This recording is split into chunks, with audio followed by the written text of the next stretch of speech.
Hello, this is Dr. Garrett Castleberry, Associate Professor and Program Director for Communication, Media, and Ethics at Mid-America Christian University. I am here with our Creating Social Media Presence and Cultural Movements Asynchronous Interview series. This course, we emphasize several educational outcomes, but the primary outcome, educational goal we are working on is strategic interviewing, intertwined with a deeper appreciation for and understanding of networking and how these two factors work with social media. As we bring in guests in a digital space every week, we're calling our asynchronous video series because we create an opportunity for you all to ask questions, develop interview protocols, and engage asynchronously that allows everyone to continue working and living on their own schedule and their own time zones while we co-create this product together. So our third interviewee, as you all know, is Leah Sutherland, who is joining us from sunny Southern California. Leah, welcome. How are you Hi, doing? thank you. Thank you for having me. It is not that sunny today, actually, which is a nice change of pace because maybe it won't be 110 degrees. I'm with you there. As you know, as the students know, I'm still like I'm straining the kind of jet lag off of me. The last of it, hopefully today, but I was in a subtropic climate that was when the sun's out, it is steamy, it is brutal.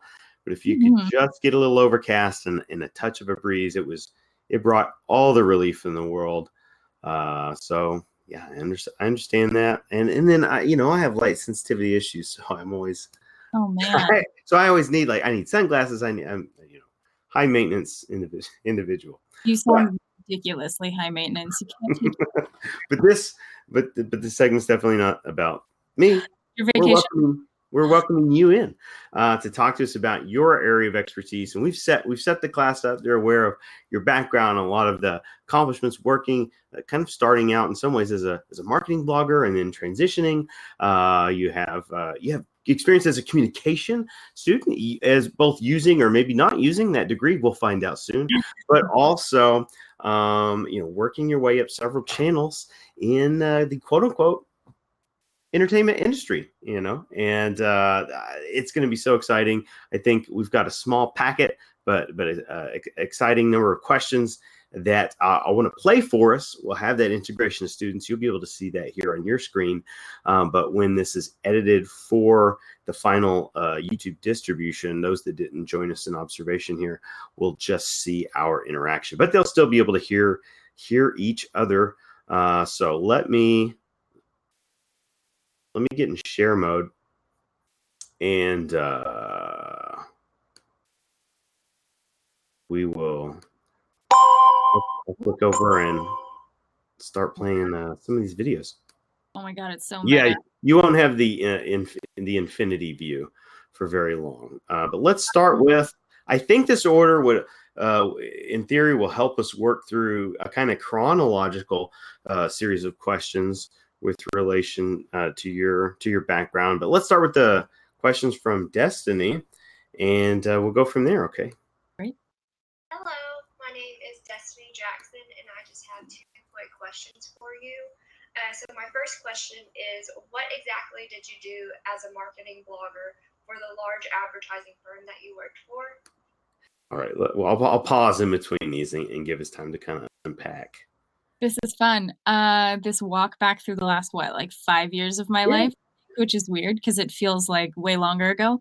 As a marketing blogger, I worked for an agency in Nashville. It was a digital branch of a larger radio and communications company based out of Evansville, Indiana.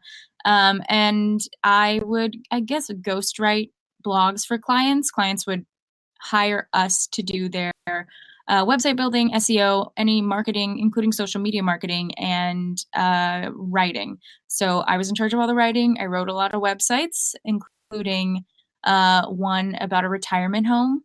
And then I did a lot of blogging. My favorite client was probably a commercial laundry service in Australia. So none of these are very sexy. I think we also had like an asthma ENT clinic that I blogged for. Like very, very not sexy. Let me jump in with a kind of follow-up question, as I like to do when interviewees are really getting at something. When you mention a couple of examples, and I'm so glad you did. Talk to us about how do you put that hat on, or what kind of mode do you get into mentally to sort of represent these different ideas as a writer? That's interesting. I think that I personally have always been drawn towards stories and characters, which sounds like very entertainment-y and is steeped in the world that I'm in now, but it's the same exercise. You're putting yourself in Mhm. somebody else's shoes as both the client who's hired you, but also as people who would be reading that website, who's gonna be looking for this service. Um, I think stepping into it is really like I spend a lot of time talking to the clients up front, kind of just even a casual conversation to get a sense of who they are. You can tell pretty fast whether they're more more buttoned up, whether they're a little more laid back, and then from there, what kind of stuff they're into featuring on the blog. So I think nonverbals is important. And then from there, I think it's just practice, write a couple, get feedback. Don't be afraid of feedback. That's something I'm still working on. I panic and freeze every time somebody's like, well, this could have been better, and threaten to quit my job currently, even if I've had past success. Just trial and error and not being afraid to throw everything out and start over.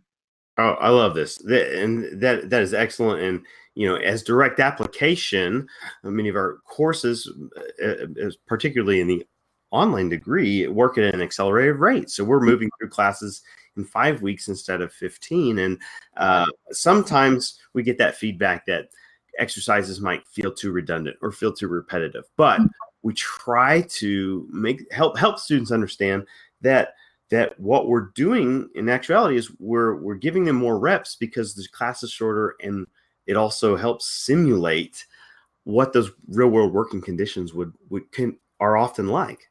Absolutely. I can't tell you how many times I've done something only to have it be entirely thrown out and have to start over in a different direction, or I'll do the same thing 5 times in a row. It's part of it's part of the job. Any job, really. And it develops like a thick skin, which you need, a callus that Yeah. helps you. You will become more confident as a worker, and it helps you organically move into those positions of authority or leadership or whatever. Let's hear the second question from Destiny. And then my second question is, what other business opportunities did working as a marketing blogger open up for you? Thank you. Great question. The biggest one for me was kind of an introduction to writing as a career. I knew I was interested in writing, but it's another thing entirely to say you're going to be a writer. And what does it mean to actually make money off of it? Not that you have to make money to be a writer. So I think the idea of writing as a career was a big one for me and validated what I was doing. And then other career opportunities, without that job, I really wouldn't have been able to move from Nashville, where I was working, to Los Angeles, where I live now, because a lot of the work can be done remotely. So directly, it led me to getting a job as a social media manager, and I got hired by another agency to do that for a little while. And that was great. I did all that work remotely my first year out in LA. I kept blogging. It allowed me to pick up some more work, and it actually led to my first audio job. It wasn't a podcast necessarily. It was kind of more like little audio journals that would be held within an app. So technically not a podcast, but my experience writing for a bunch of different sources led me to be able to use all of those skills to write for even more diverse clients in different mediums. So that was probably the biggest thing. Oh, are these audio journals still around? Is this a private inside like organizational stuff, or was it made public in some kind of I don't think it's public. It kind of fell apart at the end. Like it's a little like whatever, but it was hospitals could license this app. So it would become like uploaded with all the information about the hospital, but also pre-uploaded with these little audio, like 3 to 5 minute tiny little stories about like health and wellness and whatever. So I don't think they're available, which is kind of sad because we spent a lot of time on them, but the project fell No, apart. I love it. I love it. Yeah, I don't remember this particular tidbit, so now I'm really excited here. What was it? I once in a transitional mode after my undergraduate degree did some contract work developing employee training videos, and they it was I was brought on in a writing capacity, but then the roles kept multiplying. Yeah. And it was a fun process. Learned a lot. Had a lot of synergy. Don't know if those videos will ever see the light of day again, or I don't know what good they would do if they did see the light of day. But had a lot of great collaborative experience out of that. Yeah. Let's hear a question from Liz. All right, Elizabeth Great. has a question. Hello, everyone. My name is Liz Giles, and this is week 3 of creating social media presence and cultural movements. This week's interview is with Miss Leah Sutherland. She has some earlier experience working as a marketing blogger for a large advertising firm and is also a quickly emerging podcast producer. My first question to Miss Sutherland is, what was your very first marketing project when you entered into your career, and did you enjoy working on it? My second question is, out of the podcasts you have worked on, which one are you most passionate about and why? Okay, so I didn't know how much of it you've already covered, but maybe there's opportunity to highlight one more from her first question. Sure. My first project, I think, was pretty simple. I just was given, we managed social media accounts for different small places around town. There was like a mini mart, and the aforementioned laundry company. So I ran the social media accounts for those companies, and it was, again, about as sexy as it sounds. The woman who was senior to me got to keep all the good ones, which is fair. She deserved them. So that was just social media management, which is pretty basic, creating content for that. I did get to make a quiz one time, like an interactive BuzzFeed style quiz for a jewelry company that we represented. And that was a lot of fun. Just I spent the day making up questions, and like at the end you found out which jewelry collection you were. So there was some fun stuff too. And then with the podcasts, the one I think I am the most proud of, I will say the quality is kind of middling at places. It was my first show that I produced myself. So I'm very proud of it because I learned a lot, but that just means that not all the episodes are stellar. But it's a show called iSurvivor, and there's 2 seasons. They're wherever you listen to audio content, Spotify, iTunes, just search Survivor. But it's a survivor stories, mostly women, a lot of women who've been assaulted, but giving them a place to share their experiences that was like safe and not judgmental. And studies have proven that, sharing trauma experiences helps with healing. So that's something that I cared a lot about, but also taught me a lot about how to make a show. Excellent. All right. While we've got some momentum here, let's hear from Simone and dive into her questions. Hi, this is Simone Harris checking in for week 3 video discussion post number 3, and we are interviewing Miss Leah Sutherland. It is so good to be in the presence of a famous podcaster. You heard it here first. I'm so interested Probably not in first. everything that you do, but I've got a few questions that I'd like to ask. And the first one would be, tell me about a creative marketing campaign that you've led in your career. All right. Do you have an additional one, or do you want to expound on one of those you've already talked about? I did a lot. I was only at this digital marketing agency for like a year, but I feel like I got a lot done. I also want to say that I am not famous. I would love to be one day. I hope to be either in TV or podcasting. I can be Ira Glass, whatever, it's fine. But I think a creative marketing campaign that I ran was I did social media management for a hospital in Indiana. Again, very sexy stuff. But they built a brand new hospital, and so they closed down the other one, and they were transferring everybody to the new one. So it was kind of rolling over a couple months because you can't just shut down a hospital. But they had a grand opening for the new hospital, so we decided that we were going to have billboards around town locally, do targeted ads on mostly Facebook at that point. Instagram wasn't as huge. This was in 2014.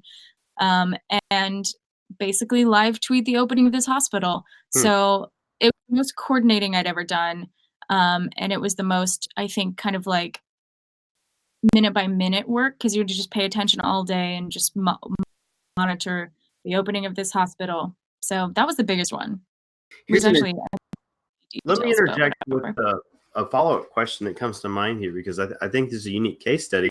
In representing a hospital that is technically in a different state than where you're living, how do you live tweet an event? Do they send you a kind of breakdown of information or what's happening when, or was there a kind of live feed? What were the communication exchanges like, and or maybe the mediums of exchange that you were using?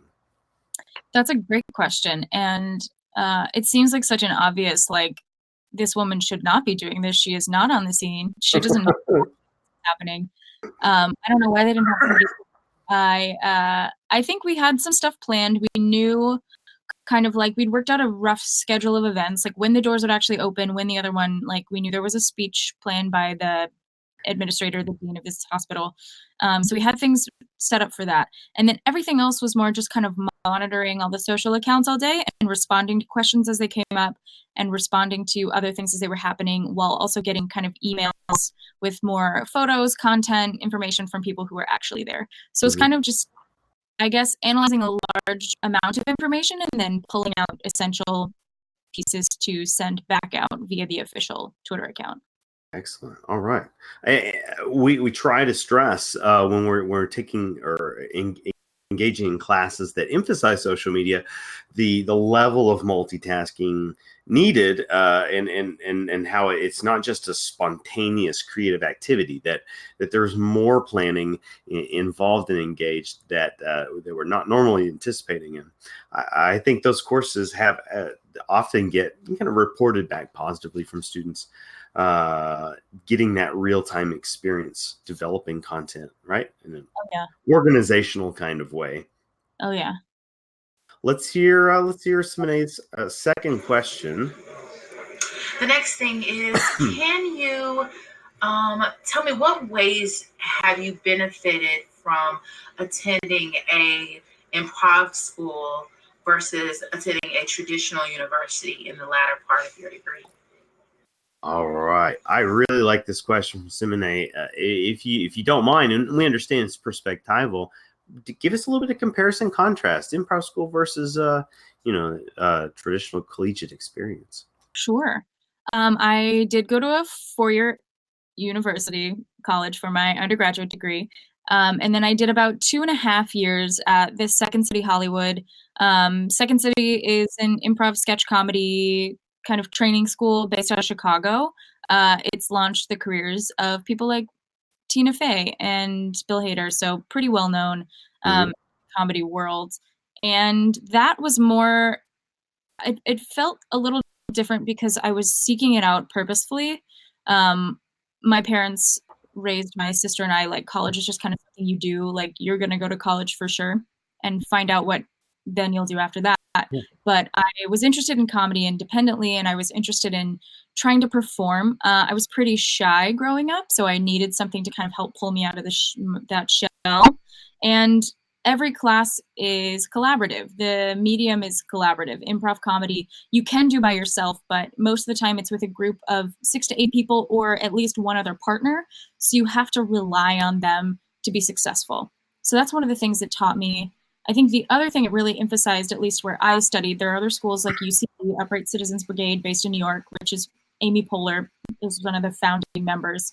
And the other thing improv taught me is that you really have to fully commit to whatever you're doing to sell it. So you have to be focused, fully focused, and you have to make your partner look good. Whoever you're with, whoever you're working with, they're relying on you as much as you're relying on them. So you have to do your job to make them look good and set them up for success, or else everything falls falls apart and it's not funny and you're both stuck on stage with nothing to do and it's really uncomfortable for everybody around you. This, when you describe the level of commitment it takes in improv, although it's still an improvisational situation, it reminds me of one of the earliest discussions we had in this course about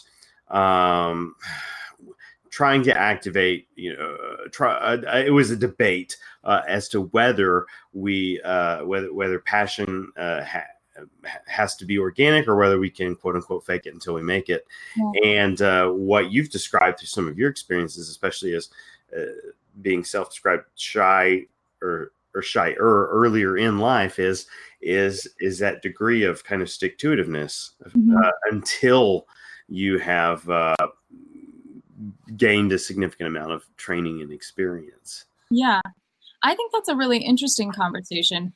I know if I'm not interested in a project, I'm not going to do my best work, but I also understand that that's not necessarily my call. Whoever's paying the bills is very invested in the project financially and probably emotionally. Mm-hmm. And it's my job as an employee or participant in that project to show up for them. So I think fake it till you make it absolutely works. And it can be as simple as creating a persona for yourself, I think. You can have a version of you that's more of a character that is still true to who you are. Don't lie and don't be inauthentic. But I think, showing up with I don't feel great today, but I'm going to smile anyway. Or I don't love this project, but there's got to be something in me that finds something enjoyable about it. So show up and make choices and choose to, I think, feel something about the project, I think helps. So even if it's like a tiny, tiny thing, I'm working on a show now and it's about love and relationships. It's out. It's called The Moment. It's a new podcast. It's like a rom-com. And I don't absolutely love every part of the process, but every step is getting me to a love story. And I love rom-coms. So even knowing like this is helping me get to a rom-com helps when I'm scheduling or following up with interview guests or booking studios and stuff that I don't love doing. I love that. And you said something a moment ago, hopefully I can recall it correctly, but you're describing showing up to a job even if the the audience isn't who I'm using the term audience isn't who you isn't the ideal audience, and by that could also mean maybe the employer or the representative isn't the ideal subject for you. Right. And that makes it brought to mind, especially you talking about improv school, it brought to mind how a lot of performers when they're going, whether they've been established or they're yet to establish themselves, whether our dream or goal is working a stadium full of people for, let's say, for some kind of show, musical act, what have you, performance art, we have to be able to, your words, show up even when it's an empty house, right? When it's at the minimal entry and we're barely gaining it. And I want to draw a quick connection to our students here, because one of the books we're reading in this class is Scott Goodson's Uprising. Yada yada yada. It's a marketing and advertising book, and he emphasizes in several sections the importance of how contemporary branding and marketing relies on not just consumers, but consumers with a kind of fanatic passion, right? Mm-hmm. And we can look at easy case studies like Apple or maybe even Honda, something like that, to understand like people that will not only appreciate your product and be loyal to it, but they carry the message, they carry the torch. So bringing it back to the example of, a limited audience, say whether it's an improv show or whether it's a small business that you're working for, we never know where we're going to spark that cultivated audience, right? Or that cultivated like client or even if we're the client, right? And so showing up in those times, in those positions, in those opportunities is going to matter, because we're not sure when we're going to make the right connection that's going to have an impact later. Right. And I definitely I've had improv shows where I've performed to just another team that was there performing, so nobody was there. And then I've had episodes of my shows that get way fewer downloads than we anticipate. But you're right in that, like, somebody's going to listen to it, and it's going to be important to them. And then I also really believe everything I've done, even if I didn't love the job, it's always led me to the next thing. And I don't think it's because I'm lazy or because I'm not like putting myself out there enough, but every opportunity I've had has kind of walked up to me. And I'm speaking from a place of privilege. I have a college degree. I have supportive parents who, not financially, but they support what I'm trying to do with my life. So they're not giving me a hard time. But everything I've done has led to the next thing. Like, I worked at a shoe store before I started working at a podcast network. But another connection I'd made on those earlier audio projects that never went anywhere connected me to my job now. And I showed up for the interview and did my best, and that it worked out. And now any future opportunities, I assume, will also come from people who've heard my shows or seen me perform or something like that. So everything kind of leads to the next. I would say don't make it harder on yourself than you have to. Show up, do the work, and hopefully opportunities will come out of that. Just take them as they come up. Love it. Love it. Let's, speaking of opportunities, Erin has the opportunity to ask us a couple of questions. Let's. Erin Manuel with week 3 video discussion. This week we're interviewing Leah Sutherland, and I just have a couple of questions. My first one pertaining to school. It says you have a communications degree from the University of Charleston.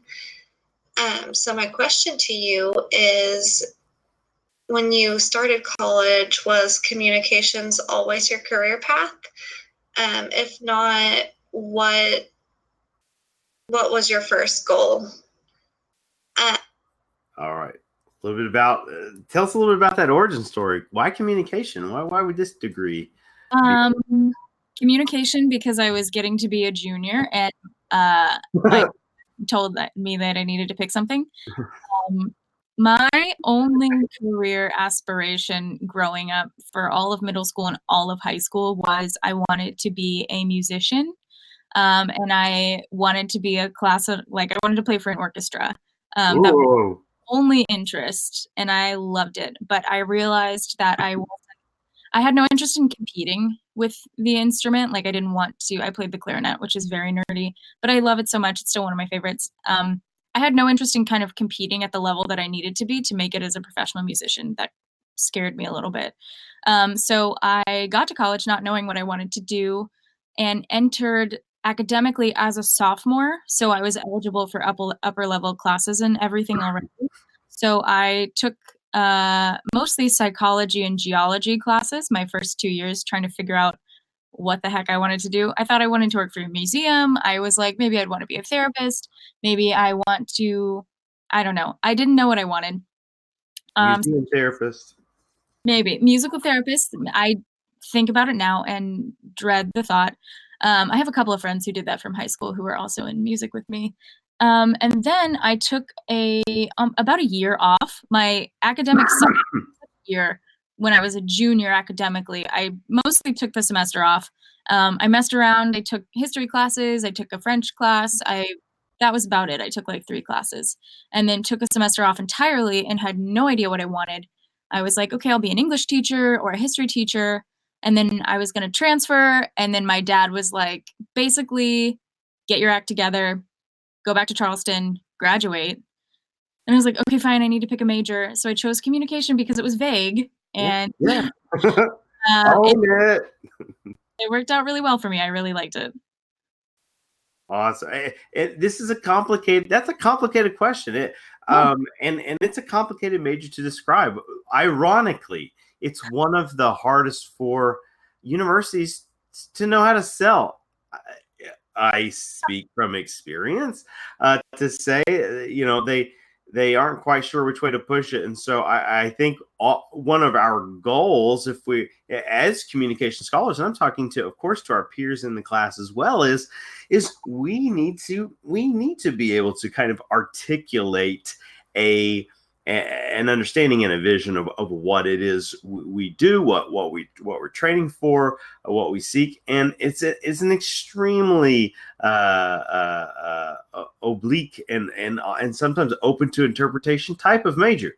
But what that's also, if that's a perceptual weakness on the outside or exterior, I say one of its greatest strengths is its ambidextrous nature, because when you understand those talents, that it embraces the core tenets of a humanities degree itself, right? A liberal arts degree is meant to give us a broad set of, or a broad skill set that can be transferred into various situations and professions.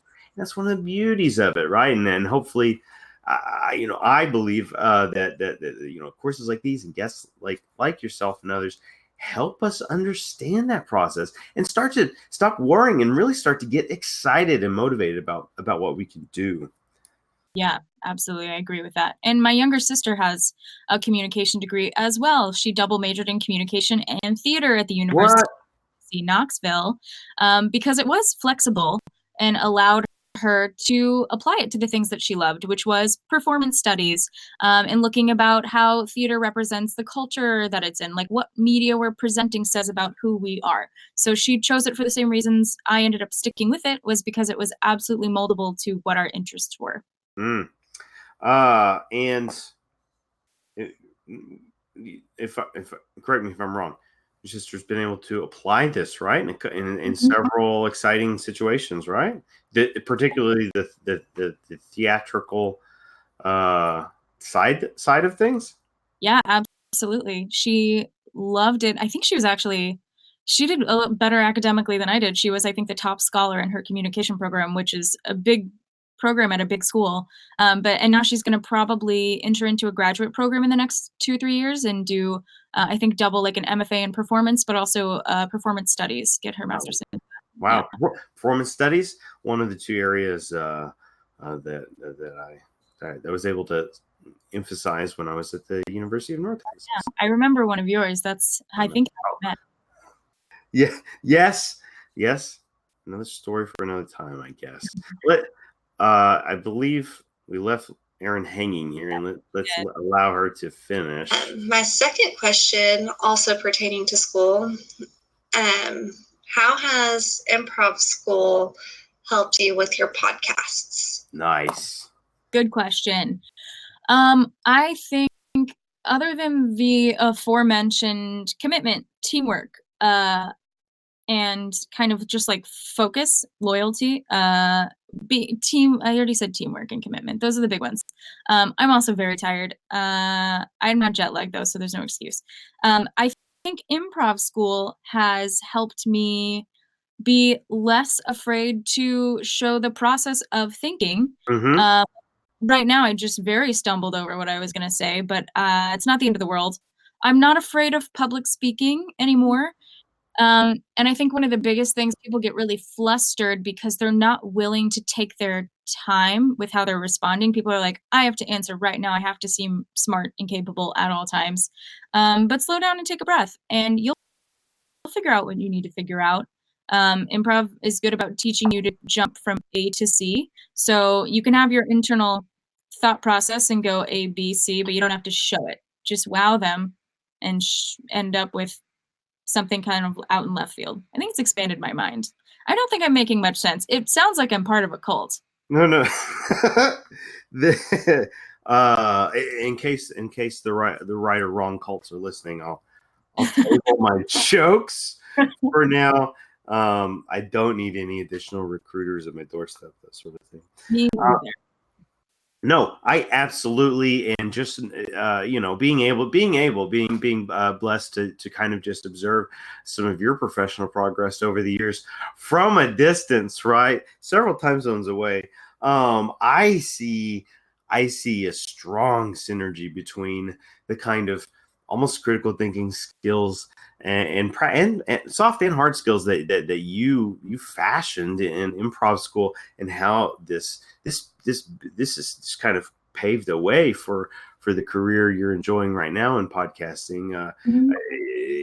you've described to me previously this, how building shows, right? Working on a script for stage or for tropes or whatever have led to, have helped discipline you to then become, like, as you call it, a producer of content, right? Not just a content creator, but a producer, someone that oversees vision casting for the audio medium. Yeah, absolutely.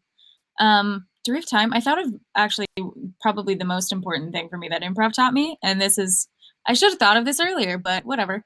The biggest thing I think was like belief in the power of your own ideas, which sounds very culty.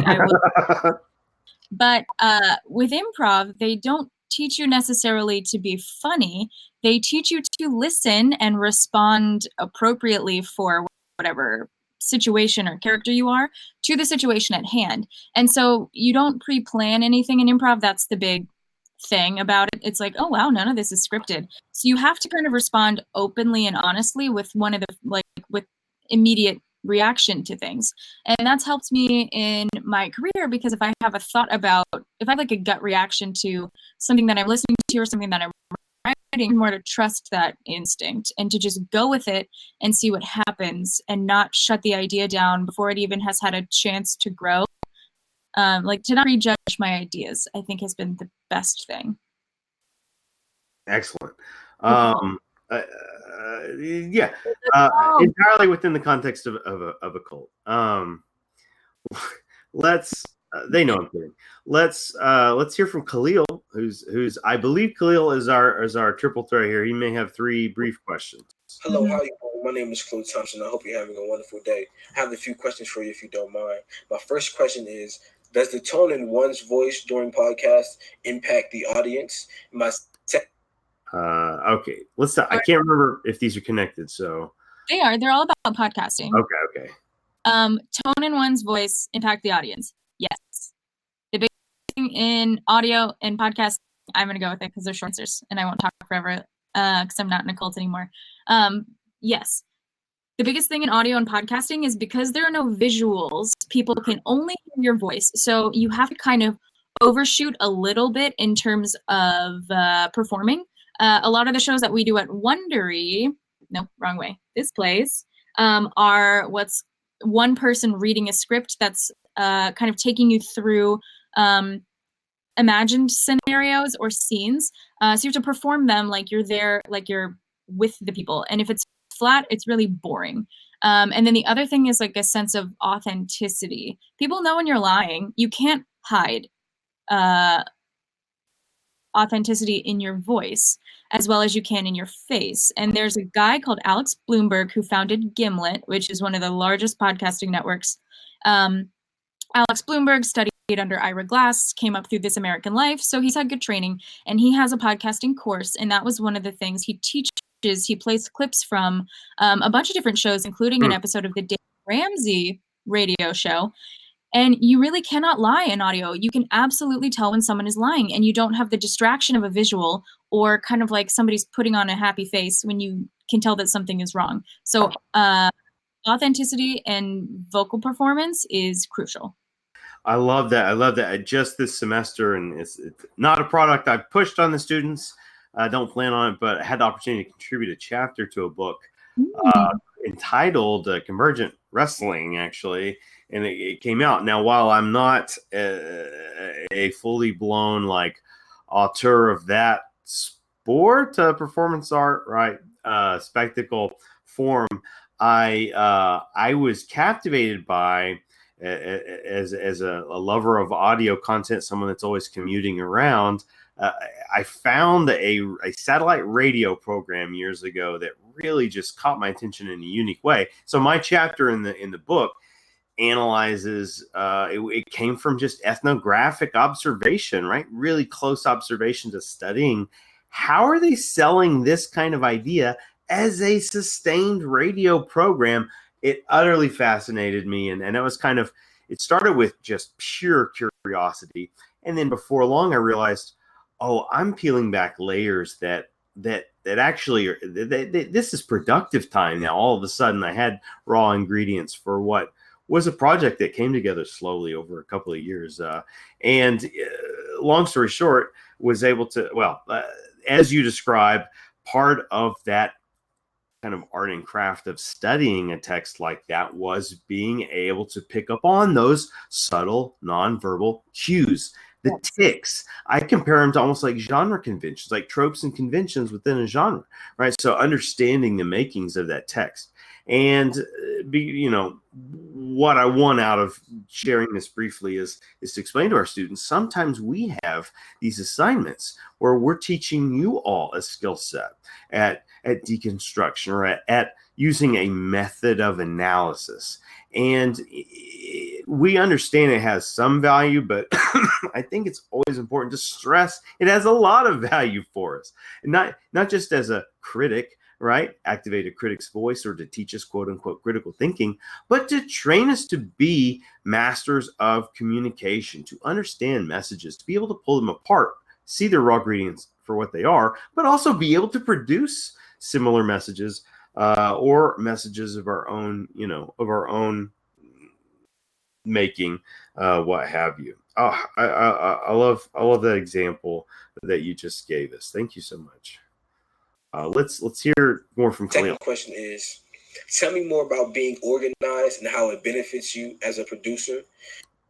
And my final question is, if you can advise a new podcast producer on anything, what would it be? Thank you so much for your time, and I hope you have a wonderful day again.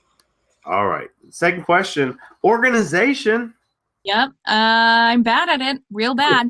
It is my biggest struggle because I hate doing it, and I don't want to do it, I won't do it.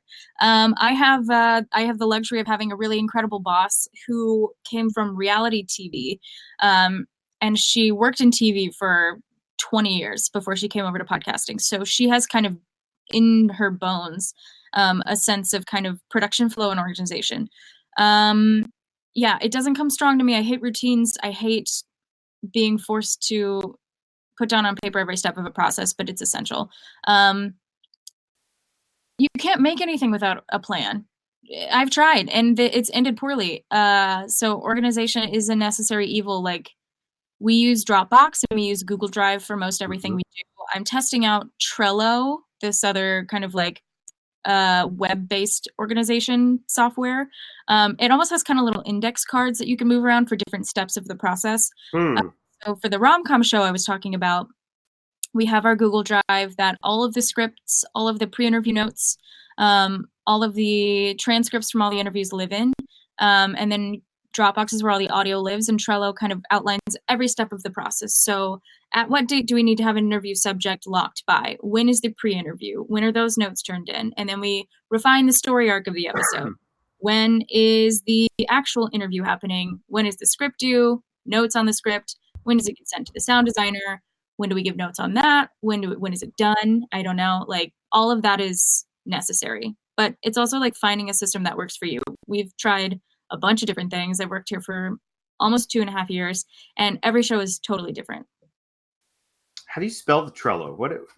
Trello. I can send you the link too, and it's cool. I'm seeing if it works for a couple of our other shows. I know that some producers use it for their programs, and it's cool so far. Everything's color coded, kind of in like a vertical list. So you have like your title heading and then every step beneath it. So it's kind of it's cool. I think it would also help with, I guess, if you were writing a paper or organizing a class, maybe. Excellent. Awesome. Yeah. I'm trying to remember the third question. Best advice for a podcast producer? So, okay. Those are those improv skills. I got callback. I think sound quality, which sounds very obvious, but I think there's something like 700,000 podcasts live in the world right now, and it's great. It's a great medium because the barrier for entry is so low. It's cost effective. Anybody can do it. It's kind of a very democratic medium in that way. But a lot of them, people get a microphone, plug it into their computer through GarageBand or Audacity, record from a closet, and you can hear everything. Like, the difference between something that sounds incredible and something that sounds cheap is not a lot of money. I think $100 maybe, and knowing what to do to help soundproof. Like, if you're recording from your house or your apartment, always sit in either a coat closet or something with a lot of clothing because it'll dampen the sound. Or if you don't have a space big enough, sit in your bed because, again, the fabrics will kind of dampen the noise. That's the biggest one for me is sound quality. I will turn off a podcast where the audio is pretty good if the sound quality is bad.